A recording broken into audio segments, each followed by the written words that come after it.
At the end of the afternoon last Monday, January 5th, people who were at a gym in Londrina, Paraná, were surprised by a surreal and tragic event that began with the desperate entrance of David Prado, 37 years old, who, even though he was injured and bleeding, jumped over the access turnstile. There at the gym, he was asking for help, desperate, telling people to call an ambulance, and he sought refuge there inside the gym building. Behind him was Lucas Ferreira dos Santos, 30 years old.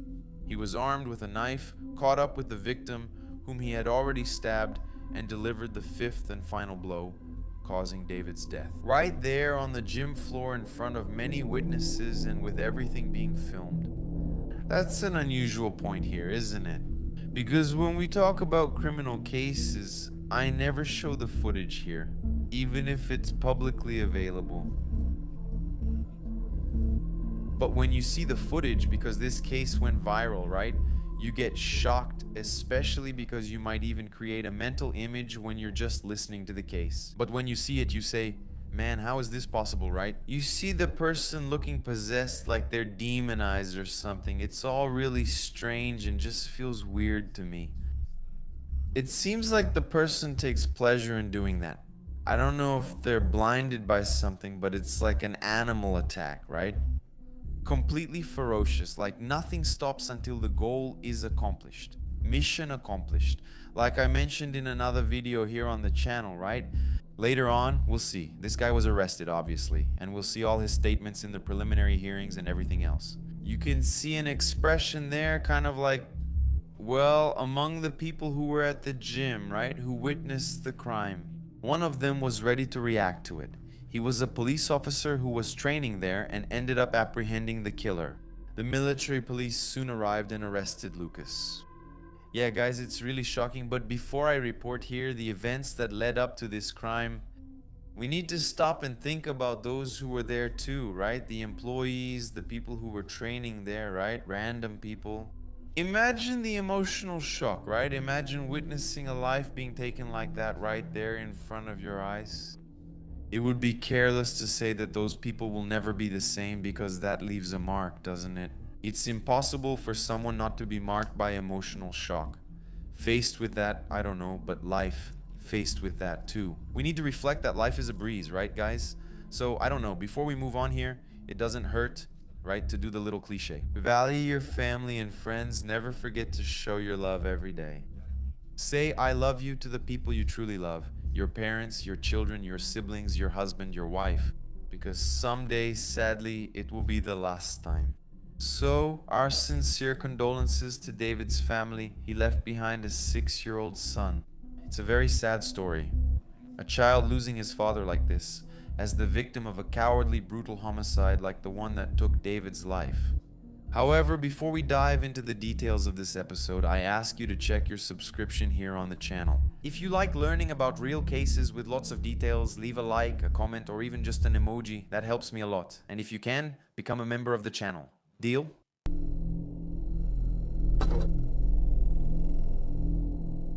Crimes like these, with all the ambush dynamics and then the attack recorded on security cameras, are simpler and quicker to solve. Simpler in quotes, right? It's just a way of saying it, of course, because here on the channel we've already covered similar cases, filmed murders, but where the attackers were hired, right? All links in the criminal chain must be closed. In other words, cases where there was an intellectual mastermind who was absent, invisible in the footage, and it was up to the investigators and detectives to find out who ordered it. Otherwise, justice for the victim is not served. So, with that in mind, let's understand who the two people involved in this crime were and what possible connections there were between them. David and Lucas, the victim and the killer. In other words, that part of the investigation that usually shows what the criminal links are, that correspond to the motives and that give rise to the means and opportunities to commit a crime.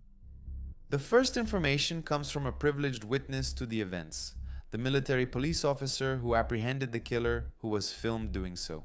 His name should not be disclosed because of his role in this ongoing investigative process, of course.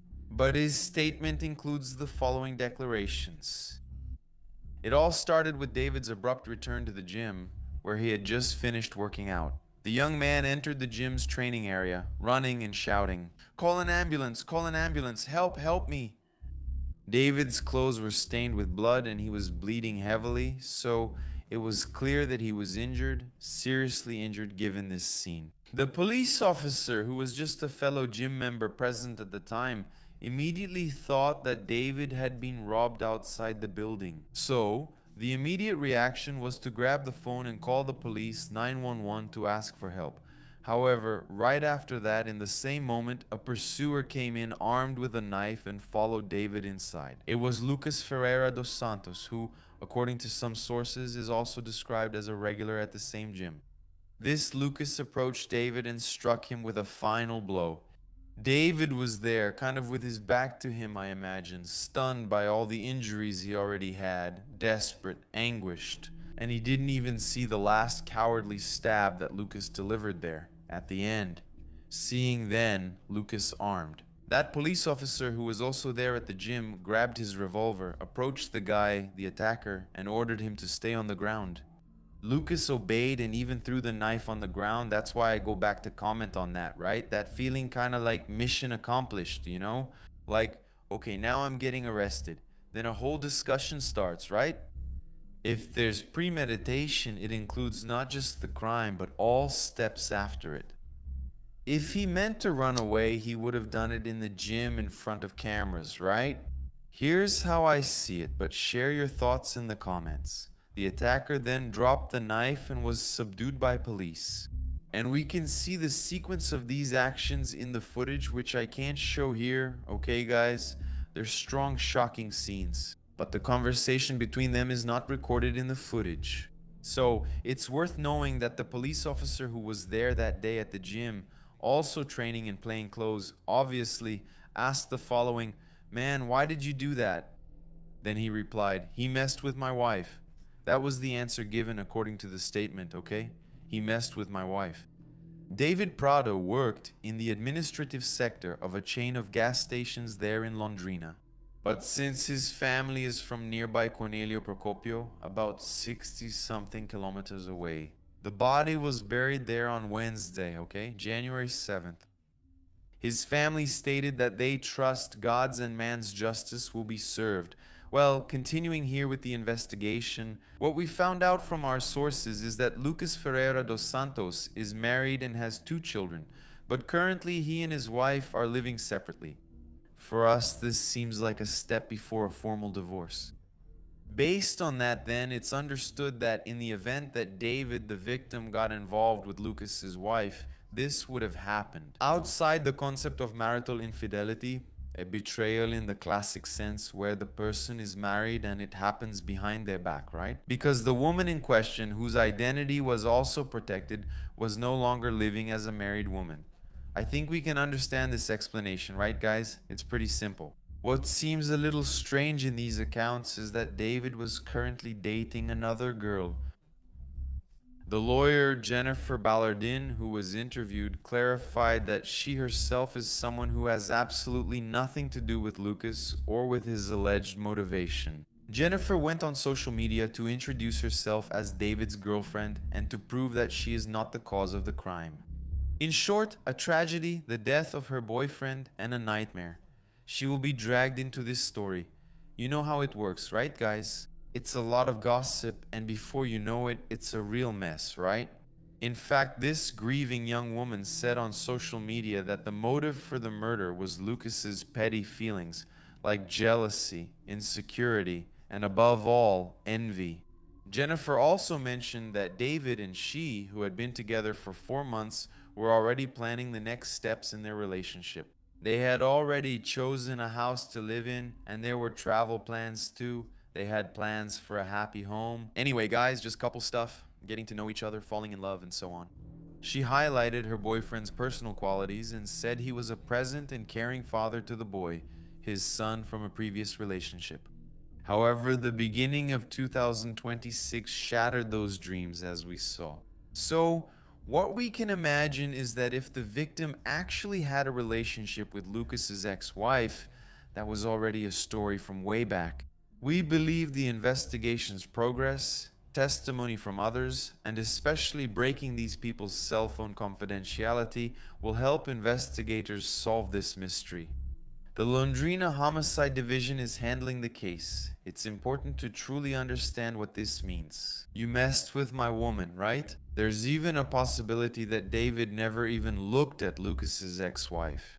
This opens up a whole range of things. Right, guys? What is this person's personality like? This should also be evaluated as the investigation progresses. You know how it is, right? Sometimes something like this involves minds with traits we're already very familiar with, people who make a mountain out of a molehill.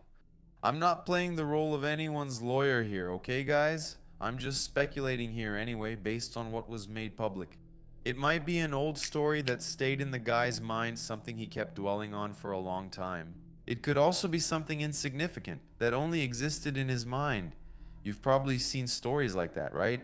Where nothing actually exists, but for the person experiencing it, a parallel world exists. Maybe even you who's listening to me talk right now have felt something like that before, right? Where you hear something you assume, especially in comments, in WhatsApp messages, right? Because you're not hearing the tone the person is using, so you interpret what's written the way you think it is. Sometimes it's even more about your state of mind than the reality of the facts, but I won't digress here, right? It's just that I'm already taking a forensics course there, so I start making a million possible connections here, right? Anyway, I don't know, guys. Episodes like this, right? A lot of jealousy, unhealthy jealousy, suspicions, unfounded assumptions. It's something, unfortunately, that's common, right? In relationships out there, but sometimes they're just delusions. So we have to wait for a more assertive conclusion from the investigation, okay? The wife, or rather ex-wife of Lucas, according to some sources, voluntarily went to the police station on January 7th. She was accompanied by a lawyer, and in her statement, she reportedly confirmed that she got involved with David months ago while she was separated from her husband. In summary, Dr. Thais Indiara said that her client met the victim, but that she, as the lawyer, would not comment on the statements made. She also requested confidentiality to protect her privacy as the aggressor's wife. The truth is that this was a crime committed in a cowardly manner by ambush or entrapment when the aggressor waited in the gym's parking lot in the Gleba Polano neighborhood waiting for the victim to come out. He was seen sitting using his cell phone at 6:41 post-meridium until the moment the victim finished her workout and headed toward the car that was parked there. That's when Lucas approaches David as if he wants to talk. However, Lucas, the aggressor, initially keeps his right hand behind his back, hiding the knife, you know? Next, he attacks the victim, who flees and eventually seeks help and protection. Inside the gym, with all those recordings that were released, right? They went viral out there. The 5 blows were to the abdomen and chest, causing serious injuries that quickly led David to death. Even though he was treated at the scene by paramedics from the Integrated Emergency Trauma Care Service, he did not survive his injuries.